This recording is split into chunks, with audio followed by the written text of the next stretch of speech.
Hi all, Cricket Mania is back with another new video for you. But before that, if you are new to this channel and not yet subscribed, then subscribe to the Cricket Mania channel and also click the bell icon to get all the information and latest buzz around the cricket world. Cricket Mania. With New Zealand and England, you wouldn't think there would be an easy game. It wasn't a super over this time, but a night of fluctuating fortunes all the same.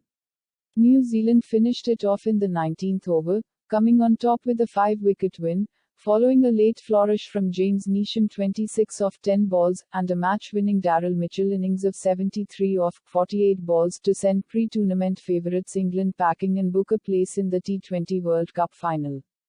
At the 16-over mark in New Zealand's run chase, they needed 57, chasing 167. Batting had been hard work all day. That's when Neesham took the onus on himself. He targeted the mid-wicket and long on arc and pumped 2 sixes in a 23-run Chris Jordan over. It was 34 needed in 3 now. England had an Adil Rashid over to complete. With spinners finding it difficult, Neesham could do no wrong. He targeted the mid-wicket boundary on the other end and sent the ball comfortably over the ropes. Mitchell at the other hand also freed his arms with a 6 of his own.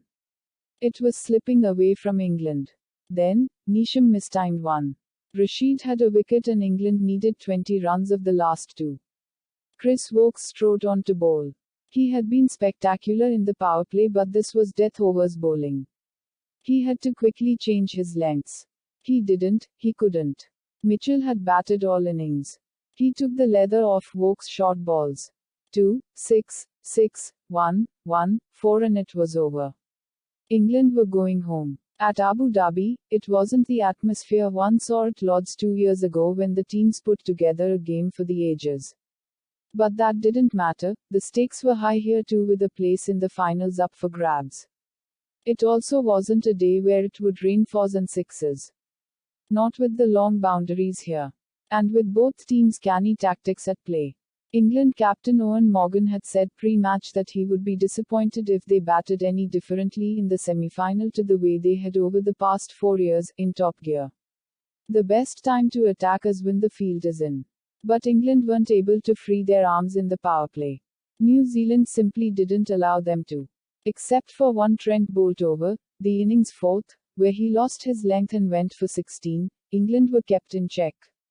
That Boult over pushed England up to 40 for 1 at the end of first 6, but they were aiming for more with the threat of dew. New Zealand's power play was all seam. Then Ish Sodhi and Mitchell Santner came on. Together they strangled the run scoring. Consistent pressure first resulted in Johnny Bairstow's 13th wicket, whose drive failed to clear the inner ring against Adam Milne. Then Jos Buttler 29 fell, missing a reverse sweep off Sodhi. Bairstow was promoted in Jason Roy's absence, who could only watch from the sidelines this rare hit-and-miss start from England's openers. With England at 60 for 2 in 9 overs, New Zealand would have liked a longer spell from Sodhi and Santner. But that's when the cat-and-mouse game began. Moeen Ali had walked in to join Dor Mallon, 2 left-handers to counter the ball turning into them. New Zealand captain Kane Williamson decided this was going to be a 7 bowling options and 1 over spells day. He responded by taking an over off Neesham to Glenn Phillip's part-time off spin and bringing back Milne. England didn't run away. 25 runs came off those 3 overs, but the left-handers were hanging back for an assault. It wasn't coming, until England began to shift gears in the death overs. Williamson finally had to bowl Sodhi to Ali and the big-hitting Liam Livingstone. England cut loose. Ali deposited Sodhi for a maximum over long on in the 17th and repeated the dose to a Milne short ball in the 18th. 56 runs came off the final 5 to lift England to 166. It was either side's game at the break. Batting didn't get any easier in the second innings. England seamers banged the ball in at good lengths, which resulted in plenty of play and misses. Once Martin Guptill was out early, and with New Zealand's weak and long lower order, one felt it was down to the bat-twirling Williamson to lead the run chase. Chris Woakes decided to deliver a rarity in T20 cricket, a wicket maiden. The wicket was that of Williamson. England were cock-a-hoop, New Zealand 13 for 2. Mitchell and Devon Conway decided to protect their wicket and take the game deep, before their late fireworks took them home. That's it guys for now.